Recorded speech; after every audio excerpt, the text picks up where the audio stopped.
Kim and his friends have been practicing driving in an empty parking lot for a few days now, and it appears that they're ready to hit the road for the first time. Let's check in on Kim and her mom, Michelle.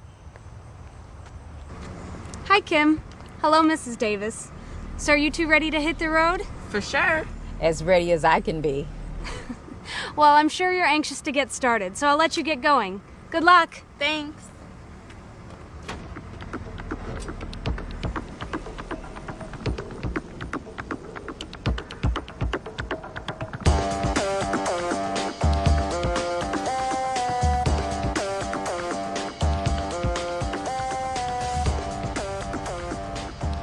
You want to enter the roadway as smoothly and carefully as possible.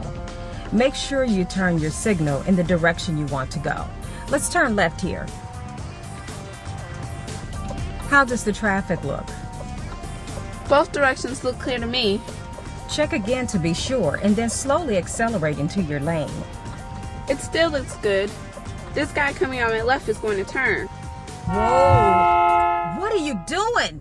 Don't ever do that. He had his turn signal on. Oh boy, Kim almost made a potentially serious mistake and scared the heck out of her mom. He had his turn signal on? So what? Kim could have gotten us both killed. But I shouldn't have yelled. She didn't know any better because I hadn't warned her about those kinds of things. I saw a turn signal, so I thought they were turning onto the street before mine. I didn't know what was so wrong about that. I get it now. Never assume anything. Parents, don't yell at us. It doesn't help. Covering defensive driving is a must before hitting the road. It's just not something you can expect your child to know. She's right. Defensive driving is a must.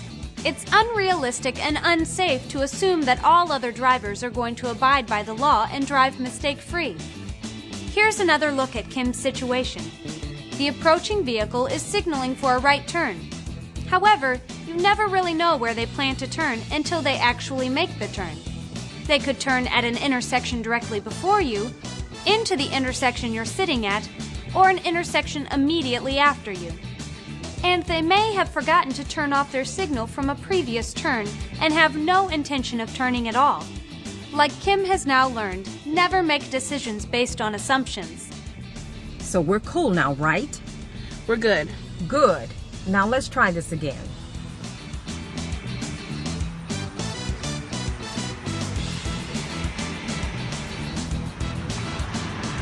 Okay, since we're traveling at a speed of about 35 miles per hour, you need to maintain a following distance of at least 3 seconds. So if I picked a fixed object on the side of the road, I should meet it 3 seconds after the car in front of me passes it, right?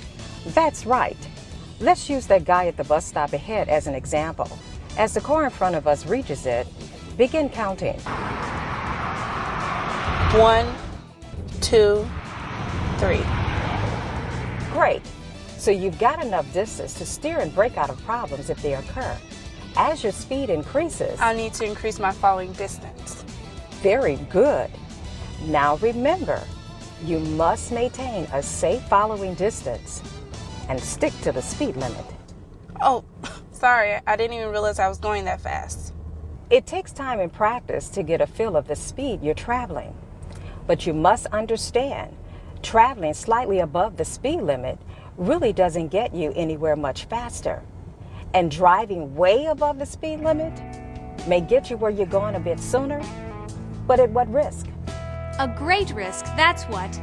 Michelle is bringing up an excellent point about speeding. It's rarely useful and always dangerous. Nearly 1/3 of all fatal crashes are caused by the unnecessary act of speeding. This chart says it all.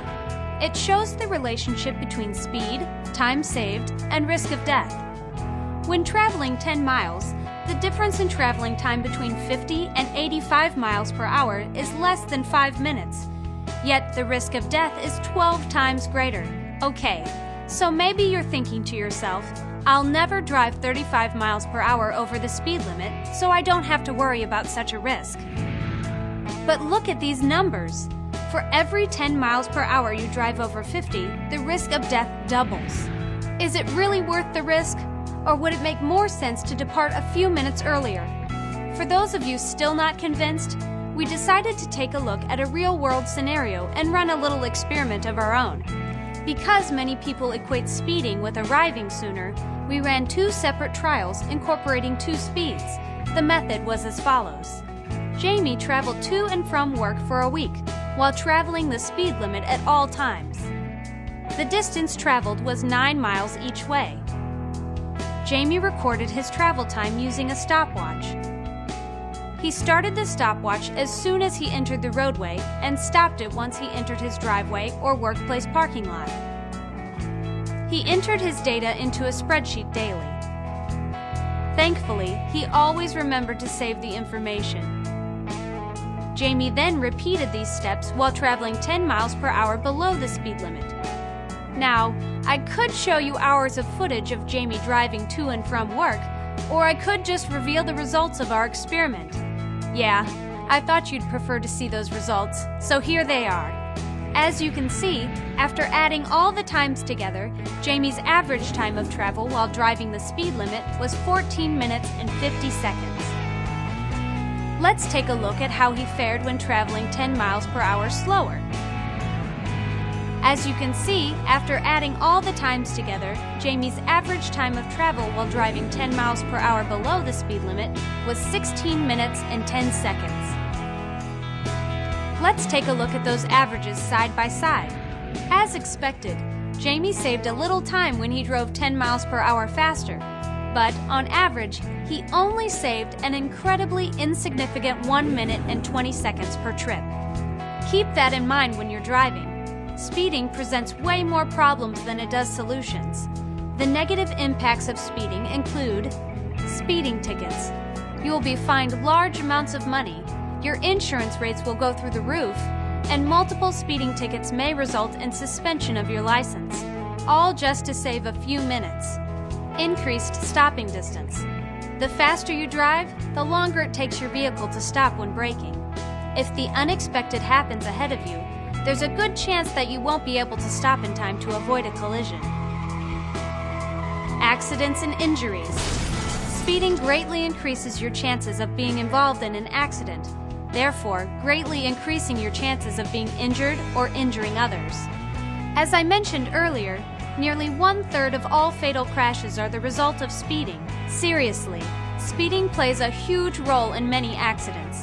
On average, 1,000 people are killed every month in the U.S. because of speed-related crashes.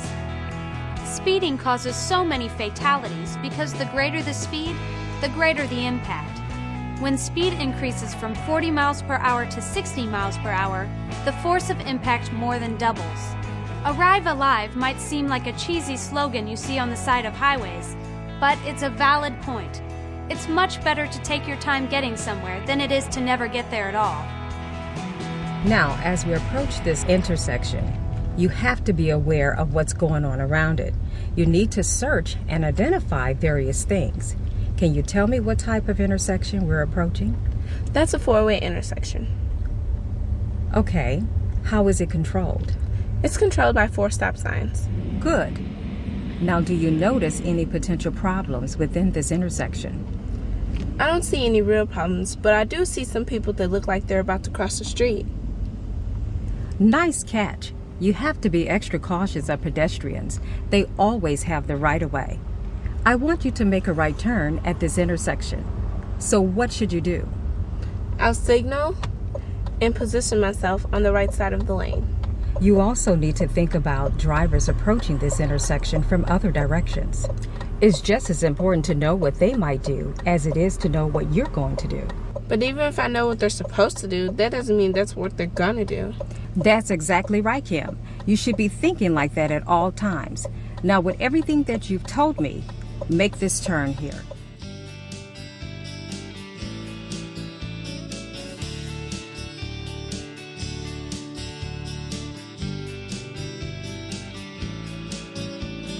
Okay, so a lot of interesting things happened at that intersection.